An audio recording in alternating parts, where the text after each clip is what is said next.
This episode of the podcast is brought to you by patreon.com/lightscameranonsense. Visit patreon.com/lightscameranonsense to help support your favorite new movie podcast. Now, let's get started.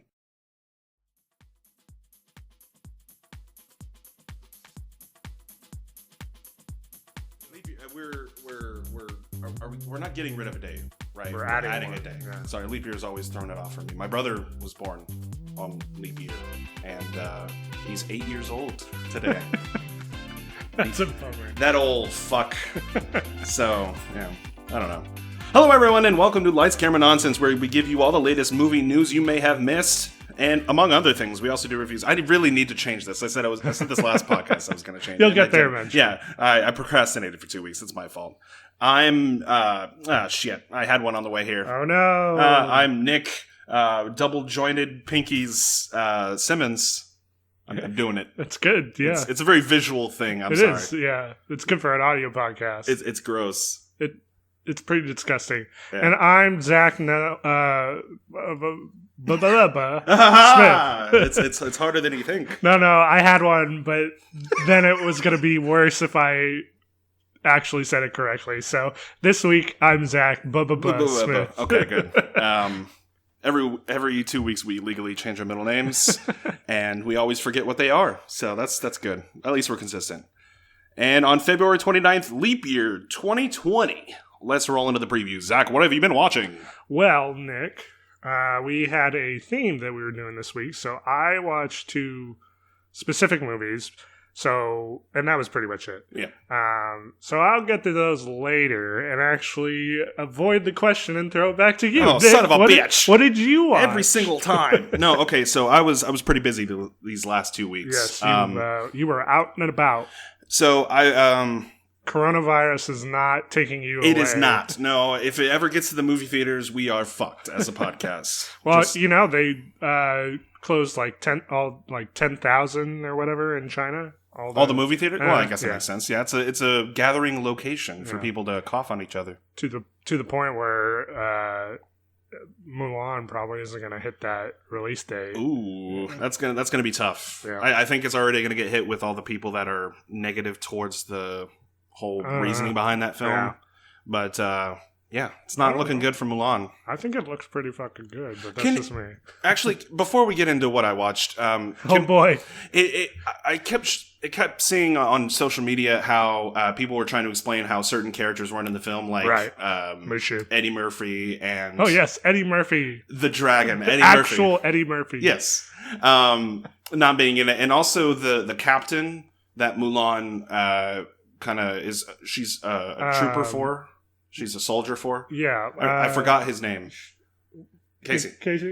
What's the general's name in Mulan? Ling? No, that's one of the... Shang?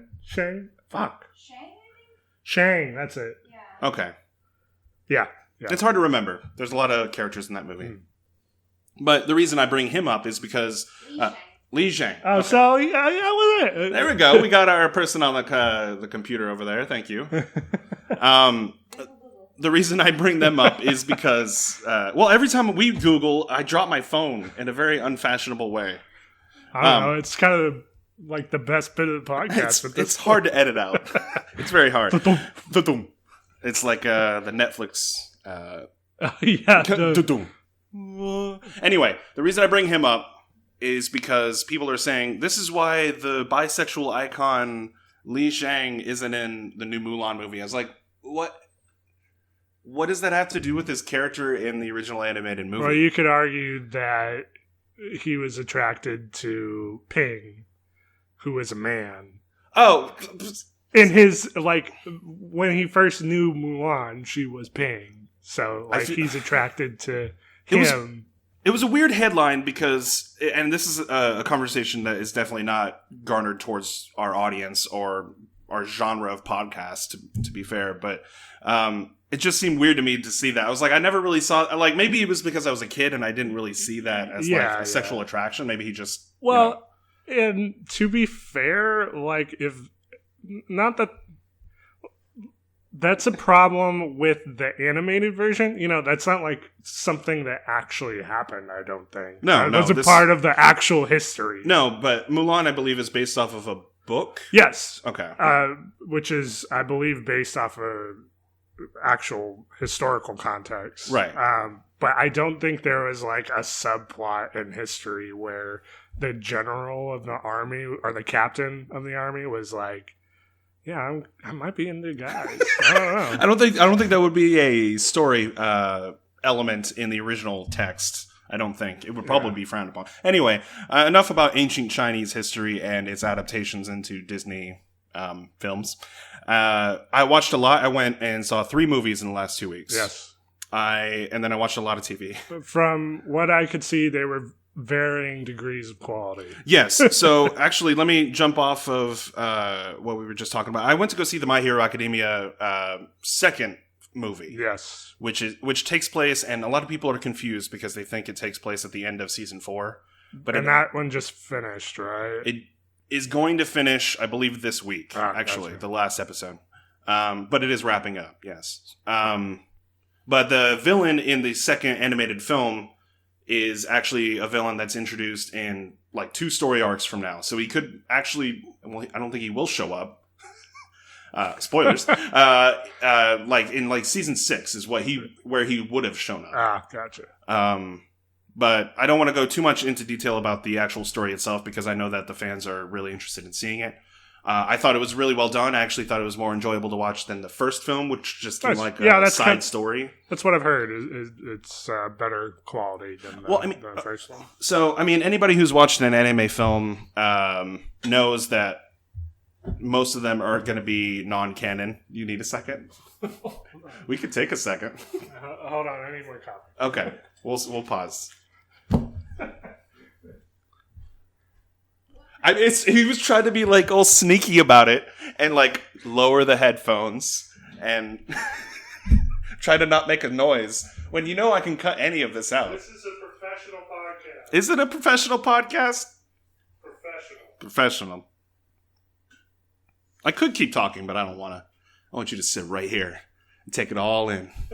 Listen to my hero actor review, you bastard. And that's the thing about some of these reviews, especially for very niche films. All of the people that are going to see it, that are like really excited to see it, have already seen it because by the time we review it, it's after the movie has already come out. Right, yeah. Well, not by that much. It came out on Wednesday, right? Yes. I actually saw it Wednesday evening. Yeah, I read that the premiere, it did like 1.7. It actually... this past, or on Friday, I believe, after the Friday box office closed, it finished at number 1. It actually beat Sonic and all the other films. But that's, it's going to be a 1-week thing. Anyway, most people who see anime films realize that a lot of the story content that's going to be in there is going to be non-canon to the actual series itself. OVA syndrome. Right. But what's interesting about this is that they introduce not only villains and hero characters that you may not have seen in the anime if you're only watching the anime, but fans who are fans of the original manga that it's based off of are going to be like, oh, look, it's that character who hasn't shown up in the anime. I'm really excited because I wanted to see, how they're portrayed. Yeah. And, so you get excited for it, but then that character may or may not be used in the same way or in a fashion to get you excited about their portrayal in upcoming seasons. I'm trying to avoid spoilers, yeah. But it takes place after the end of season 4. So even if you haven't watched season 4, this is actually okay. If you're only watching season 1 or season 2 or season 3. No, actually, you need to have at least watched season 3. But other than that, you should be fine. So this movie is not for me. Yeah, because I have watched 0. You should watch My Hero Academia. It's actually a really good show. It's Naruto with superheroes, right? Yes? No. Yeah. No. Yeah. Nope. You're struggling, which means that's right. No. I actually feel like it's more nuanced than... I hear it's great. It's a great show. So It's very odd to me that we're at a point in the story, and I'm talking about season 4 now, where a character has died.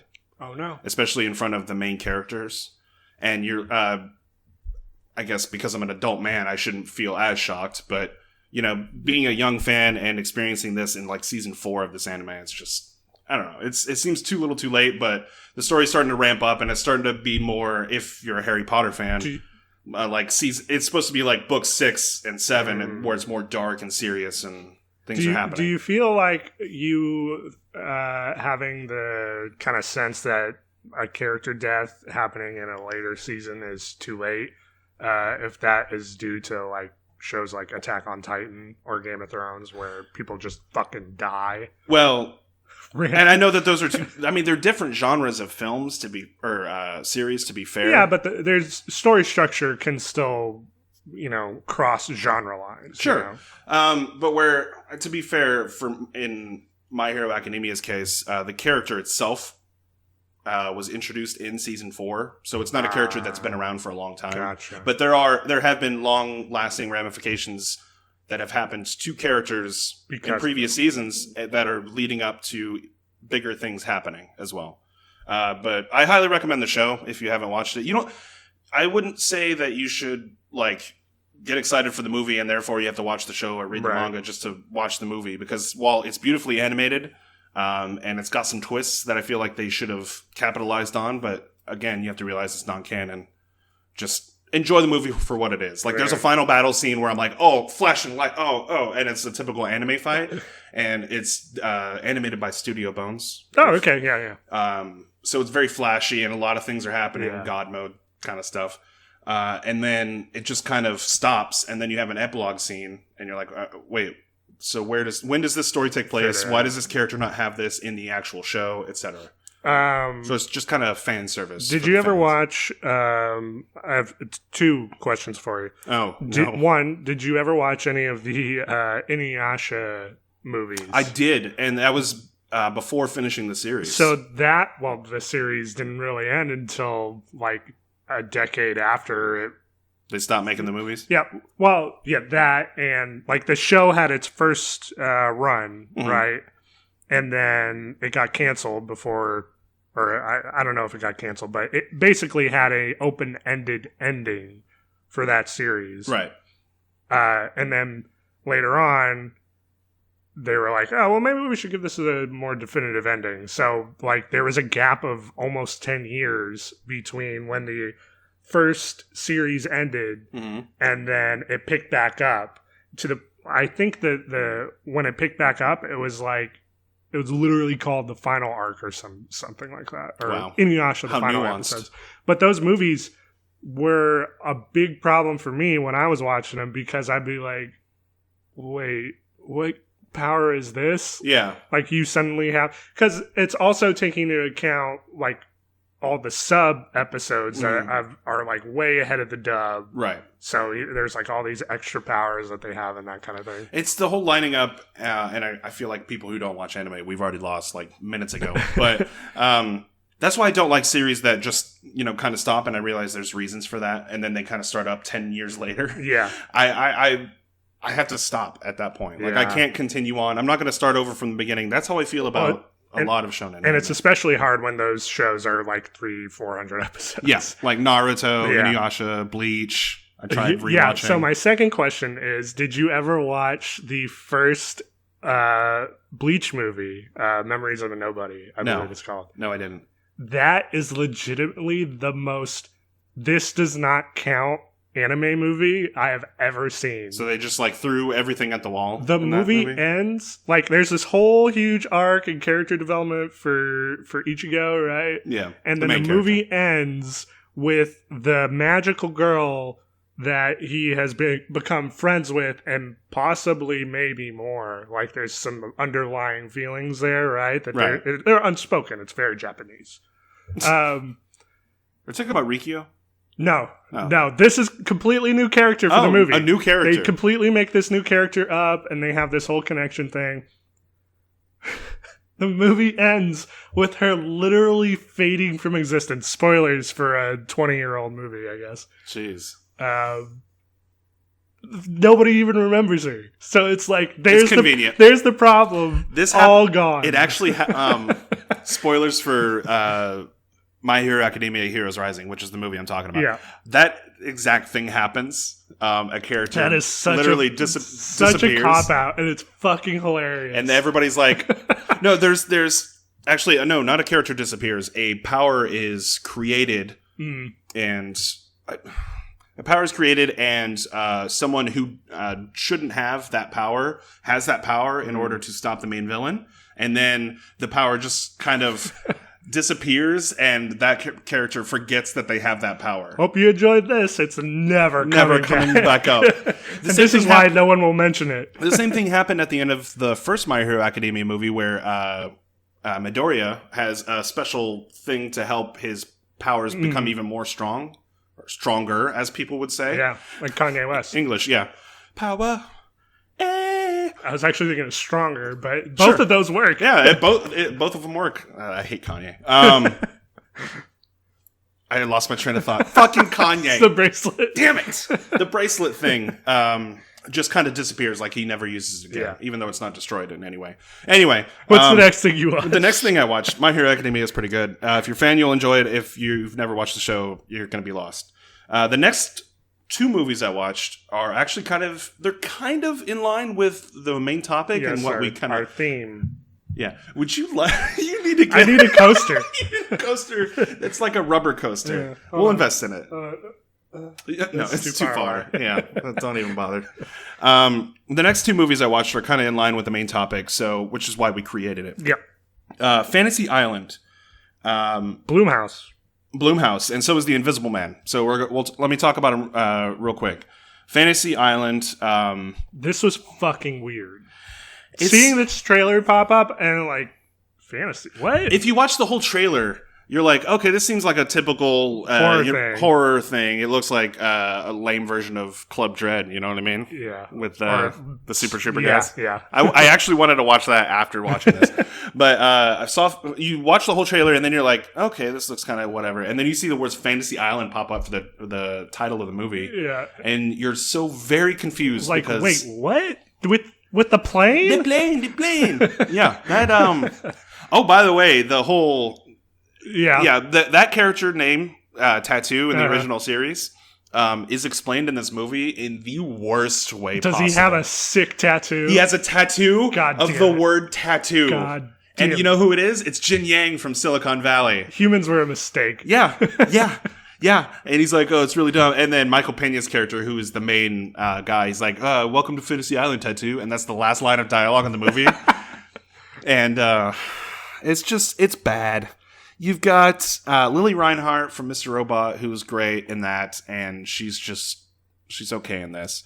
It's a typical slasher film where they explain all of the fantastical elements with a magic rock underneath the island. It's got a 10% on Rotten Tomatoes, and does not surprise me. It's very well earned in that percentage. It's bad. It's not. Doesn't look great. It doesn't look great. Okay, so it's serviceable if you have. If you don't know how to enjoy a good horror movie. And I say that because then I went to go see The Invisible Man actually yesterday. And what a film. Yeah. Elizabeth Moss. Yeah. No, I was talking about Chevy Chase and Daryl Hannah, Memoirs of an Invisible Man, directed by John Carpenter. What a pull. You just had the one with Elizabeth Moss. You had that one waiting. I did. You're like, this is going to come up somehow. Yeah. All the Chevy Chase fans are going to be crawling out of the woodwork and following our podcast. You know, he did a music video with Paul Simon. Who cares? You're the one who brought Chevy Chase out. Yeah, I was focusing. I didn't even know John Carpenter directed that. A comedy. Yeah. He's weird. You got to expand your outreach, right? With John Carpenter comedy films? Yeah. So I saw The Invisible Man starring Elizabeth Moss, and I don't recognize any of the other actors.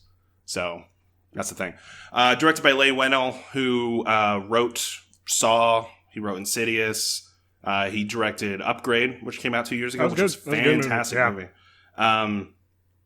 And if you look at it on Rotten Tomatoes, yesterday was actually at 91, but it's at 90% on Rotten Tomatoes, which is a horror film. Yeah. At the end of February. And you probably are looking at that Rotten Tomato score and thinking to yourself, wait a second. What's really going on? Why is it at a 90%? I was just taking it at face value. You specifically are probably wondering, not the audience, you, Zach.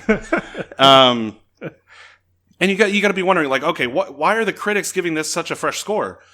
Are they mad? Have they lost their minds? No, it's actually a really well adapted horror film that takes what would be a shitty CGI fest Hollow Man, Kevin Bacon starring. Hey, don't you besmirch Hollow Man. I will absolutely. You rewatch Hollow Man, and then you come back to me. All right. Any excuse to watch Hollow Man. No, that's the opposite result I want. It's such a good film. So it's the story is Elizabeth Moss' character is trying to get away from an abusive boyfriend who happens to work in the optics technology field, and he's like a millionaire. He lives in a mansion. Yeah. But the beginning of the film, it starts off with waves crashing, and I will actually watch this in XD, mainly because I didn't want to wait another 2 hours. And I'm in the front row, not the very front. Mm-hmm. And the waves are crashing, and you're hearing the sound, and it's crashing against the rocks, and the water flows over invisible words that are spelling out, like the Invisible Man and the opening credits. Yeah. It's such a cool visual effect. But then that's all you hear for like the next 5 minutes as Elizabeth Moss is like trying to navigate outside of her abusive ex-boyfriend's house so she's not caught. Oh, wow. So she's moving cameras around. She's planned this. And she eventually gets out. He catches up to her after she bumps into his car. I'm not going to go through the whole movie, but the first 10 minutes of this movie is so tense. Yeah. And you don't have any, Invisible Man parts to it because you're like, okay, this is believable. At this point, this is a realistic This is a thing that probably happens to a lot of people where they want to be able to escape an abusive relationship. Yep. What I love about this story is that a lot of what happens outside of, obviously, the guy... guy. Yeah, it's not a twist, because... It's in the trailer. Yeah, the guy fakes his death and... becomes invisible in a way that I don't want to say. Although, if you're tryptophobic, I was triggered by it. Oh, really? Yeah. Which For those who don't know, what's tryptophobia? So, the people that don't know, it's not a fear necessarily, like most phobias, but it's like an unnatural, like, kind of nails on a chalkboard type feeling where when you see a lot of small holes grouped together or small openings, like porous a pomegranate, limestone, what have you. So it triggered me. Actually, even saying those words, I'm like on edge right now. So when you see when the Invisible Man is revealed at certain points, it shows what makes him invisible, and you're like, oh, okay. And I was like, ugh. It made me cringe. So it's not like Cronenberg body horror, but it's like almost there. No, it's kind of like a technological, kind of Cronenberg-esque. But the acting in it is really well done.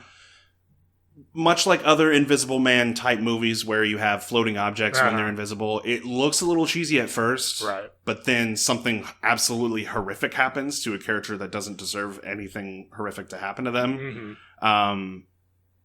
Without spoiling anything, and you're like, oh shit, yeah, and then it raises the stakes, and the main character who you're trying to not necessarily question if she's crazy or not, because you know what's going on because you're watching the movie. It's the Invisible Man, but she's like, I'm not crazy, everybody thinks I'm crazy, and basically it's such a good movie. Elizabeth Moss is fantastic in this, and I highly recommend anybody who's watched the trailer and is like, oh, I don't know, that looks kind of cheesy, looks kind of bad. This is really well done. One last thing, and then we'll move on. A big thing about this, and you can tell from his past works, is the way that Leigh Whannell uses camera work to kind of make you feel something else.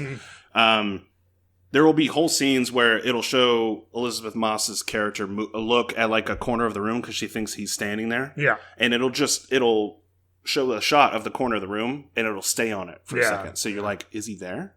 It makes you, the audience member, question whether or not she's paranoid. Right. It's like that shot in The Conjuring where James Wan focuses on that dark corner. Yeah. And it's just like stays there for a good minute. Yeah. While the character on the bed's freaking out. She's like, they're in the corner. Yeah. And you're waiting for the jump scare. Yeah. And it almost never happens throughout the entire film. Yeah. The same thing happens with this film. Like it'll pan around an entire room and you're like, okay, where's the thing that's going to move? Like in Paranormal Activity films where you're like, where are we going to be able to tell? Yeah. And almost a lot of the time you're not going to be able to see any of it. Mm-hmm.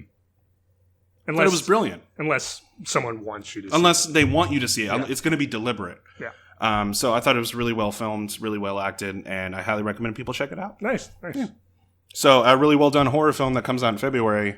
Go figure. Go figure. Yeah, I mean, because the next big one to come out, I think, is Spiral. And it's June. Right? Yeah. And there'll probably be something else. Halloween Kills. That'll be in October. Yeah. So we'll see. I really enjoyed it. I didn't think a remake of The Invisible Man like this was going to interest me and make me leave the theater going, that was really cool. I want to see another one. Nice. Maybe if the Dark Universe started with this film. Well,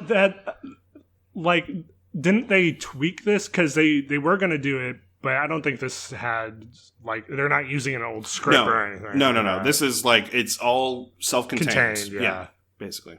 And there's some gruesome scenes in there, there's a dinner scene where everything seems normal. It seems like all of the tension is gone from the previous scene, and then something happens, and then boom, you're right back in the horror. Yeah. And you're like, oh shit, this is how somebody would actually react if this happens. Well, and you could see some thematic things in that too. It's just when you think you're safe from your abuse, it rears its head. It constantly comes back. back. Even when you're out of that situation, it sticks with you. So. And the constant paranoia, not necessarily of somebody invisible coming after her, but an abusive ex-boyfriend who's invisible coming after you is what makes this an actual horrifying film. Right. And I think it was really well done. Nice. So very nice.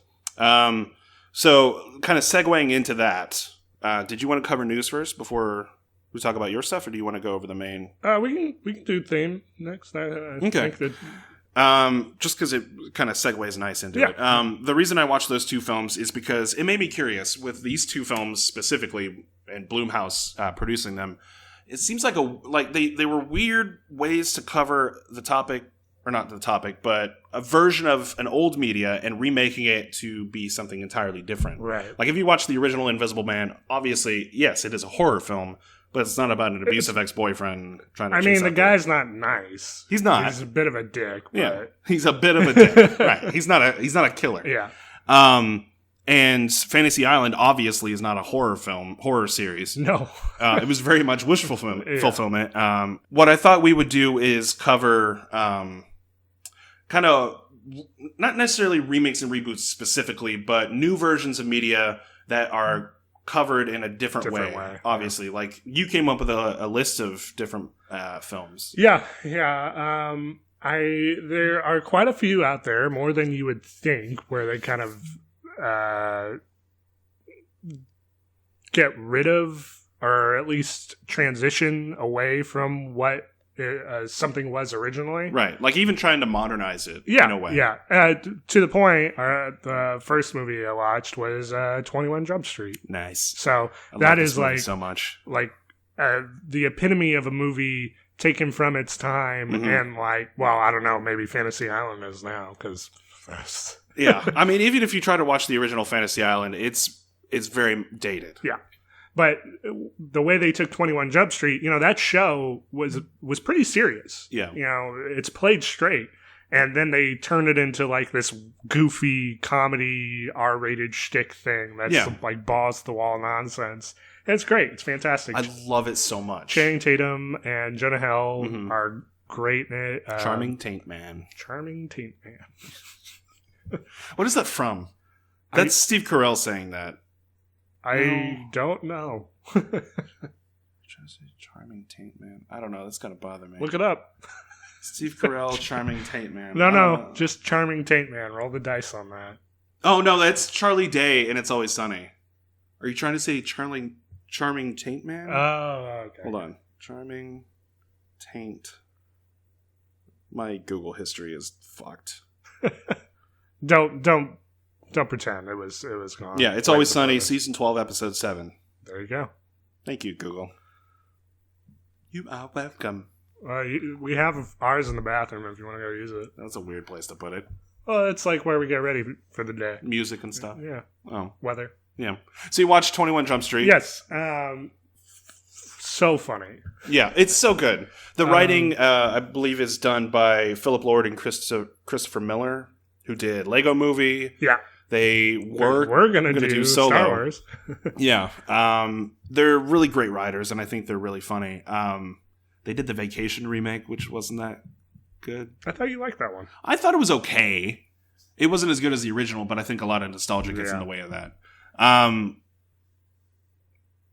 It was so completely out of left field for even the fans of the original 21 Jump Street. If you watch the original because it's series, nothing like the original. That was more of like a Degrassi, kids are trying to solve crimes in high school kind of thing.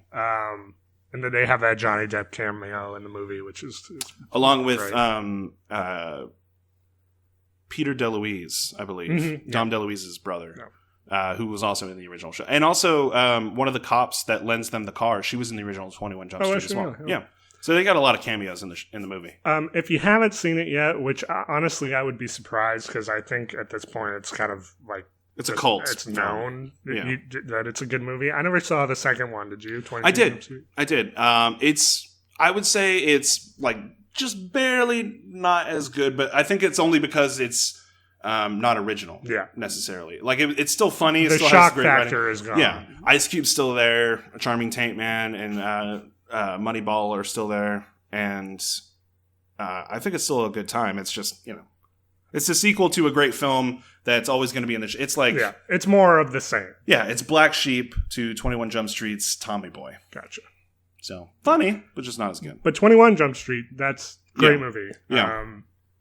Again, if you haven't seen it, which it's one of those infinitely quotable films. Oh yeah, to me. My name is here. Yeah. Hey. Stop bothering Korean Jesus. He's busy with Korean shit. And then additionally, I also watched 2012's Dark Shadows. Yeah, so let's talk. Let's get into this. So have you seen? I have. This? Yeah, I was still working at the movie theater when this came out. So you saw it back in 2012 when it released. Yes. Now, correct me if I'm wrong. At that point, there was a bit of a how to put this, Tim Burton fatigue. Was there not? People were kind of done. I feel like they were still okay with Frankenweenie, which I believe was like the year before. Frankenweenie is great. It's a great film. Movie. Like stop motion, not necessarily stop motion because this was all animation, but that side of Tim Burton where it's not live action Johnny Depp, Helena Bonham Carter stuff. That stuff was still appreciated. People still love that. Nightmare Before Christmas is still selling in every Hot Topic in America. But I think, people were just kind of done with, I wouldn't even say Johnny Depp at this point, even though he was doing, Tonto. This was around the same time. Lone Ranger. This came out around the same time, and people were like, I don't think he should play Tonto. He's like, I'm like 1/8 Native American, so, and I have my own brand of perfume. Actually, I am Johnny Depp. That's a horrible Johnny Depp. I'm sorry. I mean, if that's what he sounds like in your head, that's one thing, but it's definitely not how he sounds in reality. Dark Shadows is another remake. It's a remake of an old. It is not necessarily a remake. A reimagining, I guess, would be better. I know you're like splitting hairs there and being pedantic, but no, my hairs. They're split. There's so many though. They're all blue. The original show was a Gothic soap opera. Yeah. So like Days of Our Lives, All My Children. But with vampires. Yeah. The Munsters meets Days of Our Lives. Did you ever watch any of... I've watched clips. Like when the movie was coming out, I was like, okay, I'm interested. I like some of the actors in it. Tim Burton. I was still kind of on the Tim Burton train, even though people were not. And I watched clips and I was like, what is this? And what is the movie going to be? I'll tell you what it is. It's real fucking weird. It is. And do you know how I know this? How? Because I actually watched quite a bit of Dark Shadows growing up. Oh, okay. It would come on, I don't remember what channel. Probably like an ABC. TMC or what is it? Turner Classic. Turner Classic. Yeah, TCM. Or, some kind of channel like that. And I remember it would be at like 2 a.m. So I'm not supposed to be up. And at this point, I'm like 11, maybe 10. I think even younger. I might have been like 8. And this show comes on with this intro with a theremin overlaid on top of overlaid on top of images of dark Shadows? crashing waves on a rocky beach. Yeah. Kind of like The Invisible Man. Yeah, actually, when you were talking about that, I'm like, oh, that's funny. Yeah. And then it would pan over this like big giant Gothic castle looking thing, Right? And it was in black and white. Apparently, they redid the show or tried to redo the show like again. Recolored it. And... Not that they remade the show in like 91. Oh, I think, which I didn't realize until I was looking stuff up about it. That was in color, obviously, and it only lasted 1 season. But the original was all like super fucking creepy. Yeah. for like 8-year-old or 10-year-old Zach. I think it might have been like my first instance of realizing how much tone could scare the shit out of you. What do you mean by that? So, like the intro itself, right? There's no substance there. All it is just images and then like a really creepy like intro song. Not really song. It's more like soundscape, I guess. With the theremin. Look it up because it's real fucking crazy that this thing would air on like primetime television in the 60s. Huh. And I guess not primetime because it was a soap opera, but it went on for years. I think there were like 9 seasons of it. I'll play it after. So there's no substance in the intro, and the show itself, it's a soap opera, so it's super fucking campy, and yeah, there's monsters, and it's like gothic horror type thing, so like aesthetic is a big thing too, but ostensibly there's nothing there that would be like, this is terrifying. Right. Except for the tone, and again, the aesthetic. Like, just the feeling of it is like oppressive. Okay. I was waiting for the word like racist or misogynistic or something like that. Although I'm sure it's dated in that way. But yeah, it is to the point where it kind of blends over into the movie a little bit because it's basically a love letter to the show, right? For all those Dark Shadows fans. But yeah, when the announcement came out that they were doing a Dark Shadows movie, I was actually like, kind of excited. Yeah, because it's something you grew up on. It's such a niche thing, though. You know, like, that's not... Even now, Dark Shadows is not really a thing. You know? Yeah, like even after the movie... I looked it up on Google, and it's the 5th result is buy or rent the movie on YouTube. Yeah. Well, I think they actually were talking about redoing the show again in 2019, late 2019. Oh, man, no. So yeah, I was looking forward to it, and then all the reviews and stuff started coming out for the movie. Yeah, and it was like, there's like meh, it's not really worth your time. So honestly, I just didn't make the time to go see it. Yeah. So this is your first time watching it. This is my first time watching it. Fast forward to now, and I sit down and watch it. Now, I'm going to preface this by saying, again, this is very niche. Yes. And it is for a specific contingent of people. Mm-hmm. Fans. Yeah. One, you got to be... Fans of the show probably helps a lot. 2, you could just be fans of the mixing aesthetic between like the gothic horror and the over-the-top soap opera campy nonsense. Mm-hmm. If you're not into those things, you're not going to go very far with this movie. Especially with... if you're going to see it for the actors involved. Yeah, it's kind of a heavy cast when you look at it. You got Johnny Depp, Michelle Pfeiffer, Chloe Grace Martinez is in there. Moretz. Is it Moretz? It's Moretz, not Martinez. Sorry. That's fine. Sorry, Chloe. Who else? Eva Green. Was she? Yeah. Who was she in that? Oh, she was the villain. Yeah. Yeah. Main bad lady. And a couple of like kind of mid-tier to like low You said Helena Bonham Carter, right? Oh, Helena Bonham Carter. Yeah, I forgot about her, honestly, because her plot point is so whatever. Yeah, her character being in that movie, I was like, she really is only in this movie because she was at that time married to Tim Burton. Yeah. And I think this was her last movie with him. It was, yeah. So let me actually look up the cast, because I feel like you're missing somebody else. The dad was Eli Stone, if that makes any sense to you. I don't know if you ever watched that show. Who's Eli Stone?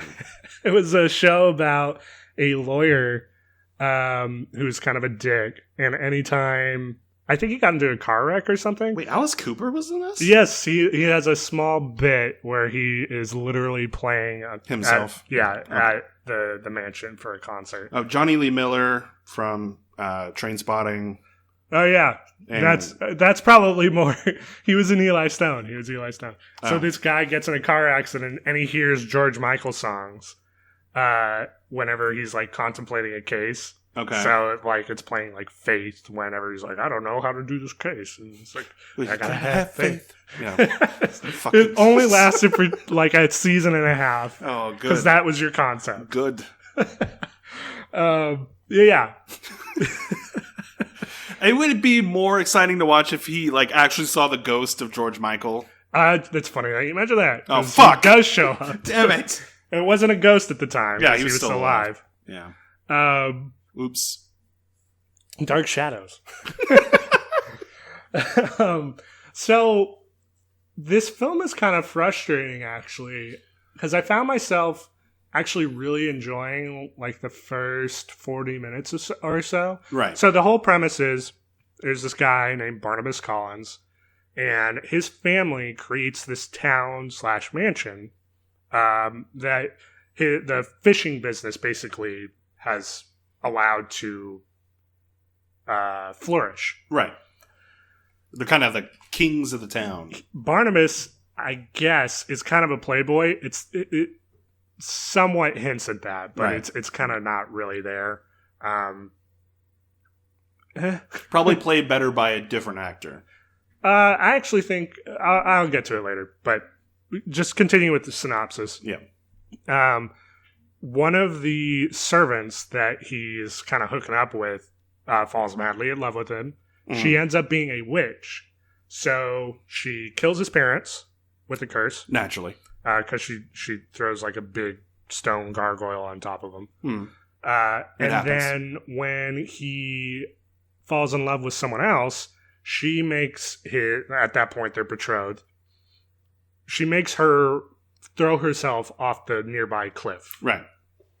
So he's like super upset about that, obviously. Naturally. And tries to throw himself off the same cliff and kill himself.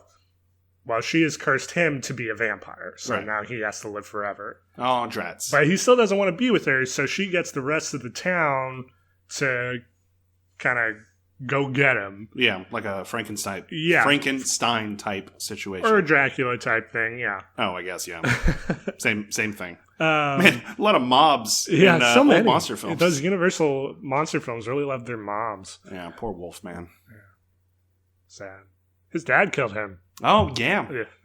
Anyway, so Not in the mob goes and gets Barnabas. They throw him in a coffin, chain him up, and bury him. And he stays there for like 200 years. Oh, no. Fast forward 200 years. The Collins family is in like dire straits. Their fishing business has it has completely gone under. There's still like a small group of them living in the mansion, but it's like a 8-year-old boy, a teenage girl, their mother, and their shitty dad. And then Helena Bonham Carter, which is the boy's psychiatrist that lives with them because he sees ghosts. It's a weird dynamic. Anyway, a crew ends up digging Barnabas's coffin up and using bolt cutters to get in, and now he's back in the world and he got the long nails and everything. Yeah, he's got the Nosferatu nails, and he's he kills all the people that unearths him. That's our hero of the story, by the way. Yeah. First thing he does in modern times is murder a bunch of people. Anti-hero, and to be fair, he's probably pretty hungry. Yes. Well, he does say, like, I'm very sorry, but you have no idea how thirsty I am. I mean, yeah. So. And cue the bit about him being in a 70s modern time. It takes place in the 70s. Right. And he's like going into the street and being like, what the fuck is this paved road? Mm-hmm. And then a car is coming in towards him and he's like, the devil. It was actually the first bit is he gets out of the grave, and in an earlier scene, he is researching witchcraft because he knows his parents were killed with a curse. Yeah. And he learns the devil's real name, which is Mephistopheles. Mm-hmm. When he gets out of his grave, he turns around and he goes, Mephistopheles. And it like pans out, and it's a picture of the McDonald's arches. That's pretty good. That got me pretty hard. It's a good sight gag. You just gave me this look of, crap, where do I go from here? So that that's a general like start of the premise, and then like the rest of the movie is him like trying to get his family back up to where they were before, and then he is also looking for possible revenge for what happened to his family by the servant witch. It's kind of a wild ride. It's very soap opera-y. You could tell that that's what Tim Burton was aiming for. It's like this weird mix of comedy, drama, and horror, which was the show. So in that respect, he does a good job. But what I was saying earlier was that first 40 minutes or so show a lot of promise, and it's like, this actually seems like it's going to be a pretty fun, goofy movie. Yeah. And then after that point, the rest of the like 2-hour runtime is just kind of drags, man. It's like, it's not bad, it's just boring. It just kind of goes from scene to scene. Yeah. Yeah. I didn't even find it boring. It was kind of cringy to me. And this is coming from somebody who never saw the original TV show. I didn't know what the aesthetic was going to be. Sure. Yeah. I watched the trailer and I'm like, oh, it seems like a straight comedy. But then they're doing like horrific elements. Well, when like I was going at it from an Addams Family. Yeah, type. yeah. And I think it actually marketed itself that way too, which might have been part of the problem. I believe all the trailers were much more like comedic, and then you get in there and it's like, this is kind of like dark dramedy. People killing themselves. Yeah. And then you get to like the first scene with Michelle Pfeiffer, and it's like, if you don't know, this is based off a soap opera, and they have been told to act like they're in a soap opera. Yeah. You're like, what the fuck is Michelle Pfeiffer doing? Yeah. She's like, Catwoman, no. This is not good. Yeah. The acting was bad intentionally. It was supposed to be cheesy, but a lot of people didn't get that. You can also, Johnny Depp, he approached Burton with this project because he was a big fan of the original. That makes sense. So when you see him like going full ham, and at this point we're all kind of used to him going full ham because he's had like he's always got the makeup and 5 years of Captain Jack Sparrow or whatever. You're like, oh yeah, this is Johnny Depp. This is normal for him. But then when you see all the other like quote unquote normal people in the movie, and they're laying on a thick soap opera acting style, if you're not expecting that, it's a little like, oof, this is kind of bad. But I did enjoy it for what it was. I thought it dragged after the first half or so. It could have been a lot better, but ultimately, it was inoffensive. Mm-hmm. Aside from the fact that I don't think this movie could be made now. Just how so? Well, the main antagonist of the movie, Eva Green. Yeah. Spoiler alert: it's still the witch. Mm-hmm. She has been like kind of reselling herself as a normal person over the years. So like she's her own like she's constructed whatever. This whole like opposing fishing canning empire, right? That has basically destroyed the Collinses. So she's a witch, and the whole central feud of the movie is she wants Johnny Depp to love her. Otherwise, she's going to kill everyone. That's basically it. Yeah, and it carries from point A to point B throughout the movie. Like that's it. And again, it's part of the show because it's soap opera-y. But Johnny Depp has like 4 relationships going on in this movie. It's very tug of war when it comes to the attention that the main character gets between all these characters. Yeah, to mention the family members. And like they make a point to have like a main love interest in the 70s. She's maybe in the movie for like 20 minutes of a 2-hour runtime. There's hardly any character development unless your name is Johnny Depp. And even then, it's not really development, it's just focus. So I think that's what the issue with this movie really comes down to, is like when you look at it from just a face value perspective, and you're comparing it to the original and like seeing how much someone behind the camera obviously appreciated that. All of that's there. Like, you clearly get a sense that that's what it's comparing itself to. Yeah. However, you need a good script. You need good characters. Otherwise, it's just going to fall flat. And good marketing in this case. Yeah. But ultimately, if you don't have a good script or good characters, all the love in the world isn't going to do you any good. It's true. It's very true. But yeah, this has been the Dark Shadows podcast.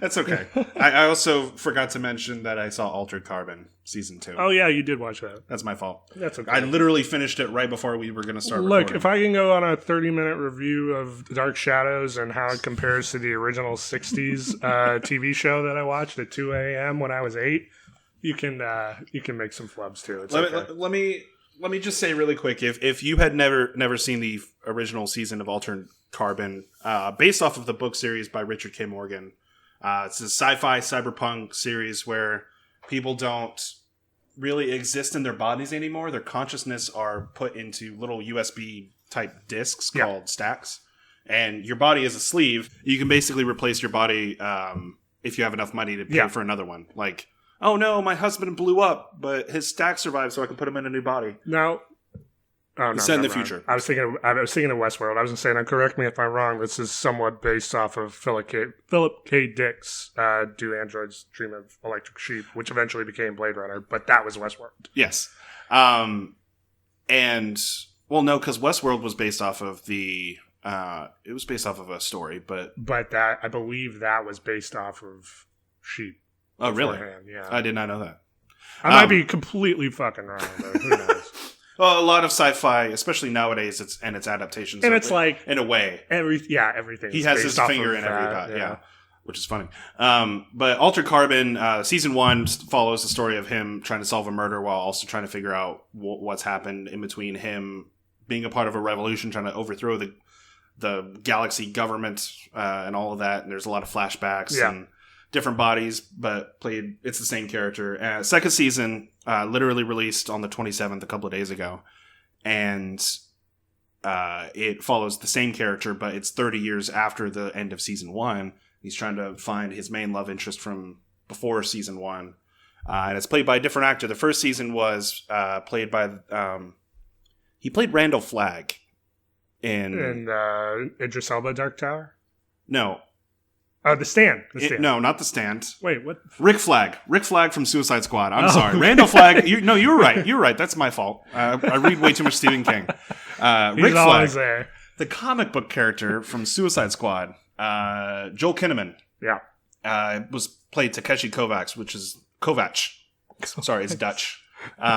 Plays the main character, and he's kind of this cool.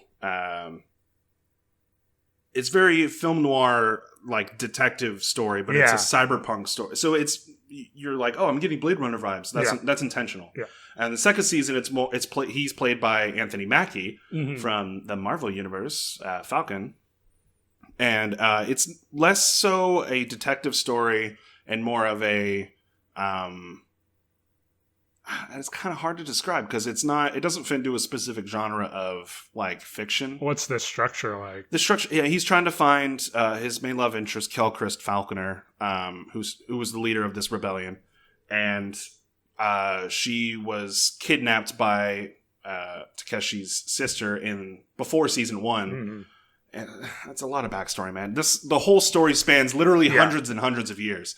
But it's about him trying to find her, and there's also evil aliens where they... Nice. Yeah, so... Love me some evil aliens. That kind of thing. I may have spoiled all of season 2, but that's okay. It's really great if you like cyberpunk, if you like sci-fi type shows. It's got great action. Second season has so little nudity compared to season 1. It's like the jump from season 1 to season 2 of Game of Thrones. Basically, I'm not even kidding. Like, there's just as much violence. It's a very violent TV show, but once they got you hooked, they don't need to do that anymore. It's the thing is, they changed showrunners from season 1 to season 2, and they also changed main leads. But it's kind of explained, obviously, in the world. But a lot of the main characters from season 1 make an appearance in season 2. Even an AI that died at the end of season 1 shows up in season 2. And he's my favorite character. His name is Poe. He looks like Edgar Allan Poe. And he's a fan. And he's basically an AI that runs a hotel called the Raven in season 1. And then he runs a hotel in season 2, and he calls it the Nevermore. This guy. Yeah, he's great. He's a great played by Christopher Collins. Always on brand. Oh, shit. Real quick. Yep. Very quick segue back to Dark Shadows. Ah, shit. Thought we got away. You know who shows up for like less than 5 minutes in this movie? Who? Christopher Lee. Oh, yeah. He's dead now. He's a fucking fisherman. Just a random bit character. Sure. He probably showed up on set and Tim Burton's like, you can play a fisherman. Also, the original Barnabas Collins makes a very brief appearance. All right. Yeah, now I'm completely done with Dark Shadows. Go on. Anyway, Altered Carbon, if you like sci-fi kind of stuff, it's really great. It's got an interesting premise. Well, if you're really missing the nudity in season 2, you can always just watch the porn version of that. Which is what? Altered Hard On. How long were you literally waiting? Just now. Yeah, that's a good one. I mean, there's plenty of sex scenes and nudity in the first one. There's nudity in season 2. Anyway, let's move on from the nudity in the sci-fi series. Give me in the news. Yeah, so we'll wrap up with news. Real quick, because we barely touched on it last time because we had so much that we were doing. We didn't get to really talk about Parasite's big win at the Oscars. Yeah. Very first South Korean film, one to be nominated for Best Picture, and then it also won. Yeah. So Best independent, or not independent. Foreign it's not called that anymore. No. Best international film. That's it, yeah. They won that. And then it also won... Director. Did it? Yeah. Director and original screenplay. No, Jojo Rabbit was the original screenplay. Yeah. Fuck. Hold on. Let me then, no, adapted screenplay was Jojo Rabbit. Original screenplay, I believe, was Once Upon a Time. No. Have I completely lost our wins? This was so many weeks ago. This is a month ago. This is why we can't do 2 weeks, man. Let's just go back week to week. Okay. Best international, best director, best original screenplay, and best picture. Okay. Yeah. So it won a lot. It was the big winner. And a lot of people were upset and fuck those guys. Yeah. No, seriously, fuck those guys. Very well deserved. If you haven't seen it, definitely see it. Yeah. Anyway, that was it. Just real quick, I wanted to give that its due because it's huge news and we kind of touched on it last time. But yeah, we barely did. Moving on from that, I'm going to start from most important stories. I feel like your priorities are completely different from mine, but let's go ahead. The new Pokemon movie dropped. Is that it? That is not on here because that thing looks atrocious. It's a 3D version of the original movie. It looks like fucking garbage. It looks weird. And it actually came out last year. Fucking kids with your non-traditional animation. Tell me this. When was the last Pokemon movie, or not, Pokemon game that you played? Pokemon game? Yeah. Well, if you count Let's Go Pikachu, I did play that one for like 2 hours. Last one that I really stunk into though was probably Platinum. Wait, which one was? I think Black and White. Those were after Platinum. Yes, I think so. Yeah. So White. Black. I played Black. Okay. All right. Cool. I stopped after Gold and Silver. Yeah. And then I jumped into the new one. I did buy Y, and then I got 4 hours into that. I'm like, man, I don't like this. Yeah, we kind of just grew out of it. That's all right.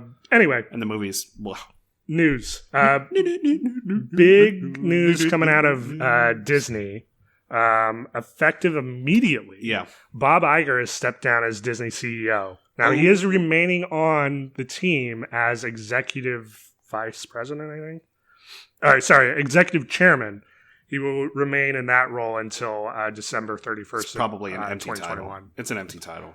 It's probably he's for on the him board. Yeah. He's on the board, so if anyone has a question, they'll come to him with that. But yeah, he is being replaced by another Bob, Chapek, who. Do we have any knowledge about Bob Chapek? So he has been with Disney for, I think they said like 3 decades, like 30 years. Jeez. But more importantly, he has been the one that has overseen most of the parks and like physical entertainment side of things. So that's an interesting move because you're going from someone. Iger was very much like expansion. Right. Buy properties. Chapek, I hope I'm saying that right. If not, whatever. He's rich. He doesn't give a shit. He could buy our whole lives. He really could. He's more about like merchandising. Yeah. And like making the sale.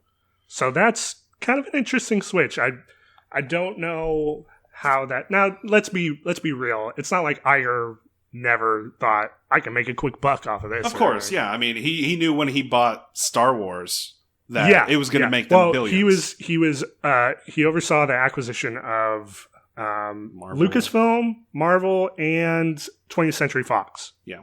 So the original plan was for him to stay on through 2021 in the CEO position. That way they could do the full rollout of the 20th Century Fox acquisition. But I guess he feels like, nah, man, I'm good now. Well, he's in the older years of his life. He's probably ready to retire, right? Did they give a reason for why he stepped down? They didn't. I'm sure he'll probably. It's just PR speak, like it's a successful launch of Disney Plus, blah blah blah blah.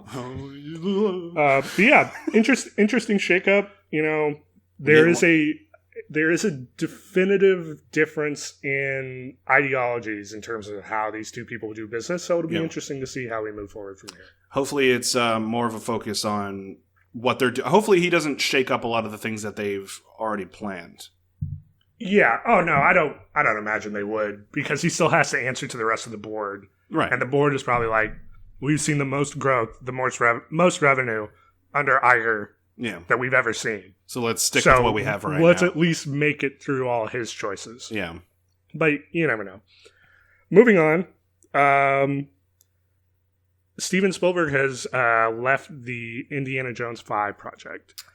Yeah, so there's a lot of action happening around this specific movie, which I don't think should exist. I don't either, and I love Indy, but it seems like we should just stop. It's much like, I mean, I'll fucking see it, but oh, for sure, yeah, everyone will. It'll be $1 billion, and that's the only reason why it's still a thing after now 12 years from the previous film. Yeah, and we had to wait even longer from 3 to 4. But the whole thing is that, like, Harrison Ford is Indiana Jones. Yes, he is. Much like Robert Downey Jr.'s Iron Man. And Hugh that was part of the problem when they tried to do the Crystal Skull movie, is, you know, they're trying to set Shia LaBeouf up for the new Indy. And they didn't set really it up work. well, though. Yeah. And then, of course, Shia LaBeouf lost his fucking marbles. And now Harrison Ford is coming out saying he doesn't even want Chris Pratt to play his character, because he doesn't want to hand off the character. Which is funny. Harrison Ford has never been a guy who is like, no, this character's mine.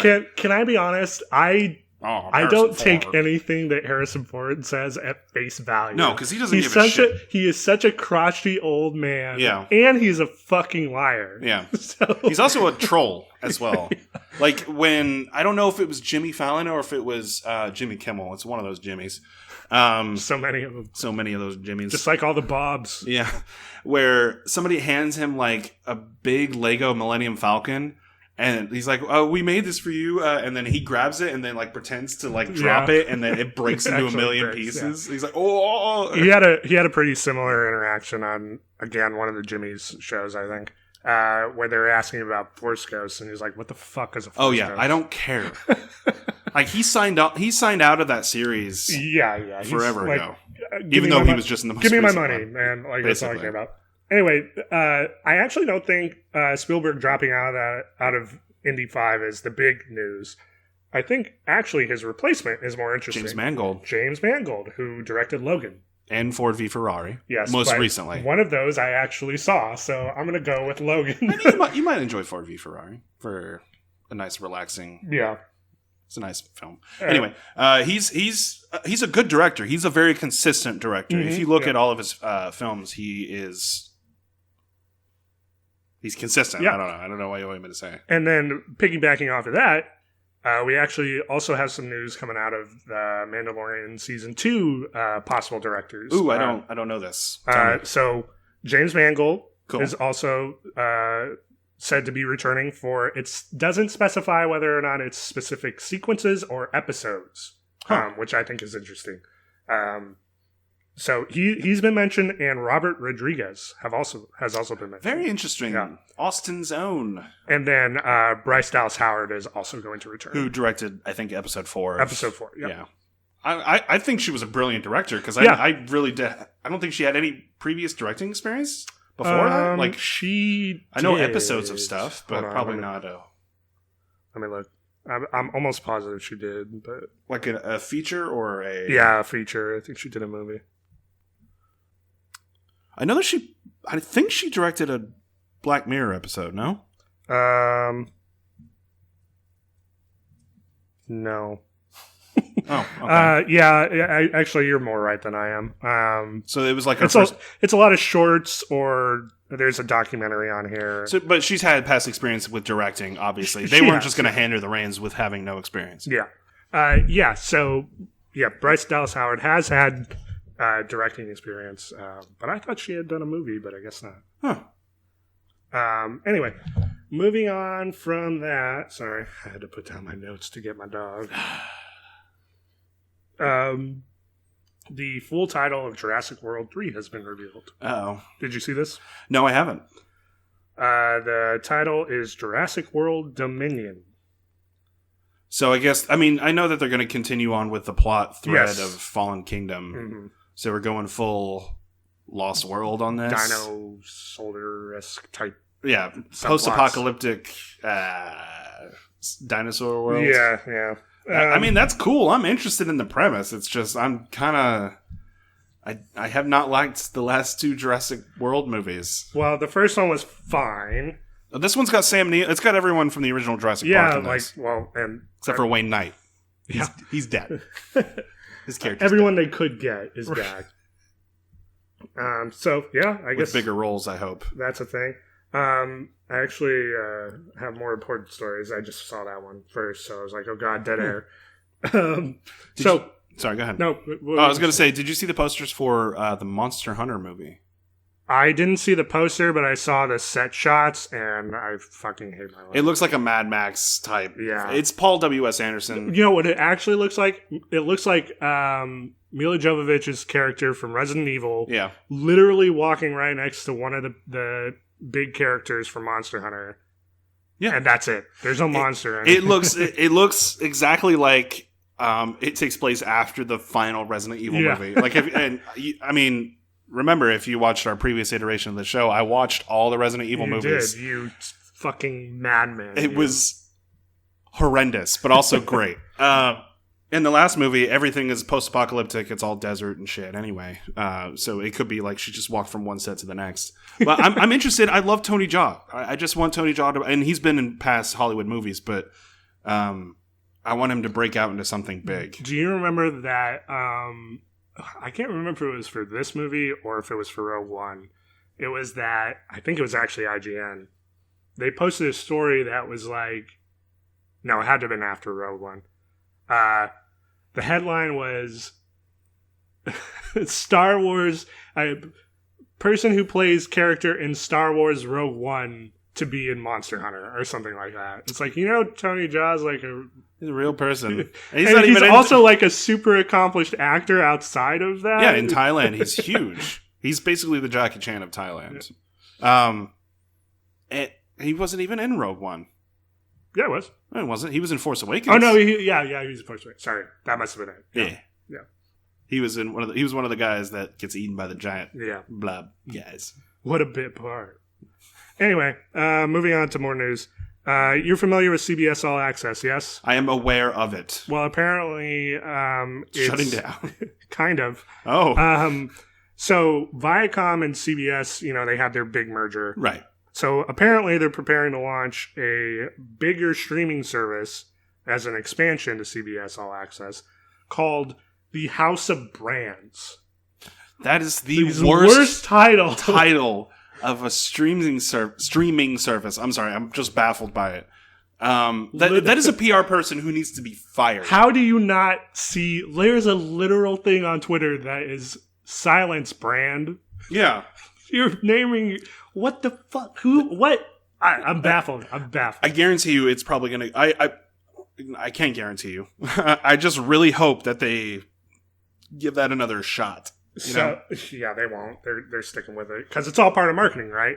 Yeah, but that's a bad name for something. Nobody's gonna remember House of Brands. Doesn't matter. Like they'll launch it with that name and then keep it. And like CBS All Access is a dumb name. It is. Well, we previously thought Peacock was as dumb as it could get, but House of Brands is like a new low.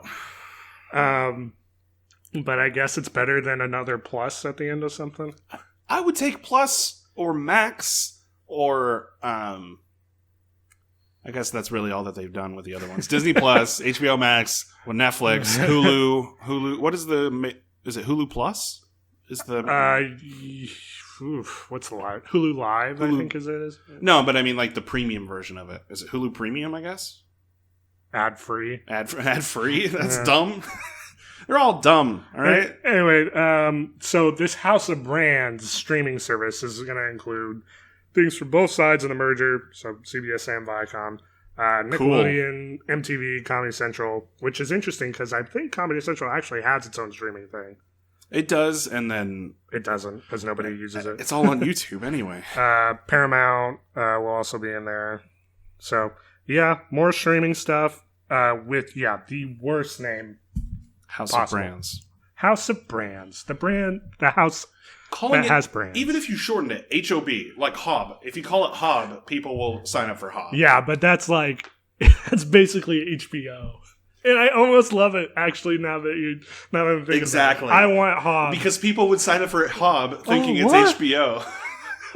I don't understand. I thought it was Hob Max. Oh, man. Damn it. Now I want that future. I want Hob and HBO to be right next to each other on the PlayStation. Man, I really hate the world we live in. Speaking of HBO Max, that Friends Reunion special that was rumored in December is officially on. Getting like $1 billion per actor. Well, I mean, yeah, that. Who is paying anything more than $1 million for Matthew Perry right now? I'm sorry. He's a shell of what he once was. I'm sorry. I mean, I'm sorry for the people who are going to have to experience the Friends revival, but again, people are going to pay for it. I'm not going to watch it. I'll probably watch it. Don't. It's going to be $15, but... For what? Is it even like a 1 hour special? There's no details. It's just happening. Ugh, that's the worst. Yeah.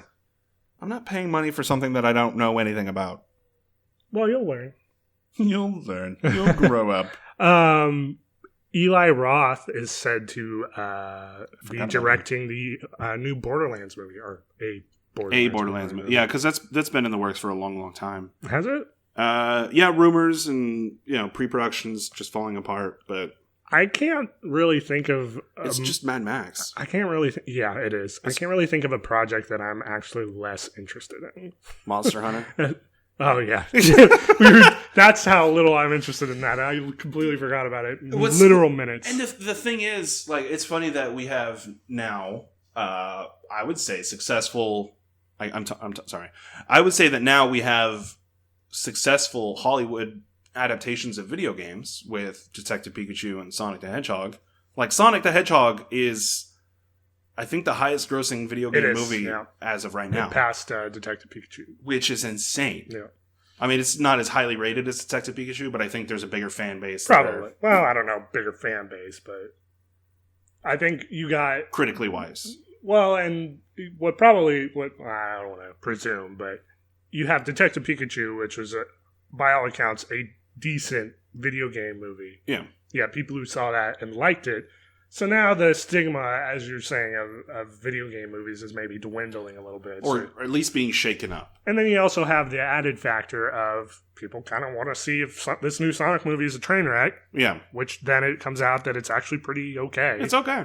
And, as a movie. Yeah. But then you get directors who have in the past made horrible video game movies, making another one, Paul W.S. Anderson. Well, I was going to say, it's an interesting future now that we're getting people like Eli Roth doing video game movies, as opposed to what we had in the past with Uwe Boll doing fucking Postal, which I wish I could scrub that. And Blood Rain. He also did Blood Rain. Oof. What a track record. Oh, also he did Alone in the Dark. Yep. So, he was doing a lot of those. Oof. It's bad. It was a rough time for us video gamers. Sorry. The trailer for Westworld Season 3 has dropped with the release date of March 15th. Aaron Paul with your science, bitch. I want to take a moment to really express how much I hate myself. Why? Because you're going to have to watch it. Because I watched this trailer and I'm like, damn it. I have to watch it. I'm probably going to watch that. Did you finish season 2, right? Yeah, that's why I hate myself. Yeah. Well, see, I hated season 2. We've talked about this, but I stopped halfway through and I'm like, I don't need to know more because I'm just going to be lost. Well, and I hate it. That's where this is getting me. Is it looks like it's going in a pretty different direction, and you got the android uprising, and there's a fucking shot where it looks like Maeve and Dolores are going to have a fucking samurai sword fight on top of a building. I'm like, God damn it, that looks amazing. Yeah. And I hate myself. Yeah. I fucking hate myself. What sucks is that you have really good actors performing in this really high budget series, and you're like, well, it's got to be good. It's quote unquote, it's on HBO, so it's got to be good. To be fair, the acting was never the issue. No. It's the confusing writing. Yeah. Everyone was great in season 2 in terms of acting. It was the millions of jump cuts between this is the present, this timelines. Is the past, and yeah. It's lost all over again. 46% of moviegoers have admitted they do not go to theaters anymore. That's a false statistic. A new survey that cannot be revealed that nearly half of those surveyed. So depending on your pool, where they're surveying. It surveyed around 50,000 Americans to look at new trends, and it found that 46% of moviegoers are spending a, quote, reduced amount of time. Okay, see, that makes more sense. Or have stopped going completely. Further... It's two different results. Further, the survey revealed that 40% of the sample group spends at least 2 hours a day on streaming services. So that's where they were trying. That's where they were trying to get the result from. And you know what? That it makes sense and it lines up, but at the same time, people are still going to the movies. They're still making millions and millions of dollars. Where do you think that's coming from? And you look at gross trends. Like you have Endgame pulling billions of dollars. That's not just China and now, granted, other territories. Granted that every movie is an Endgame, right? So are you telling me As Good as It Gets is not as good? Why as getting? Why is that Endgame? I don't know. I don't know. And to be honest, Are you telling me that What Women Want is not Endgame? What Woman Want? Last one, and it's just because I think it's really fucking funny. Okay. It has come out that only one employee works at Moviefone now. Oh, yeah. And it's the senior vice president or something, and he's just on the phone. That's funny. Call Moviefone, and he's literally the guy. At that point, so he's the sole owner of that company at that point? Owner and runner, and I would shut it down. Well, this is off the backs of MoviePass. Yeah. Whatever. Failing spectacularly and literally stealing from people. So I'm sad about that. Still. Yeah, that was unfortunate.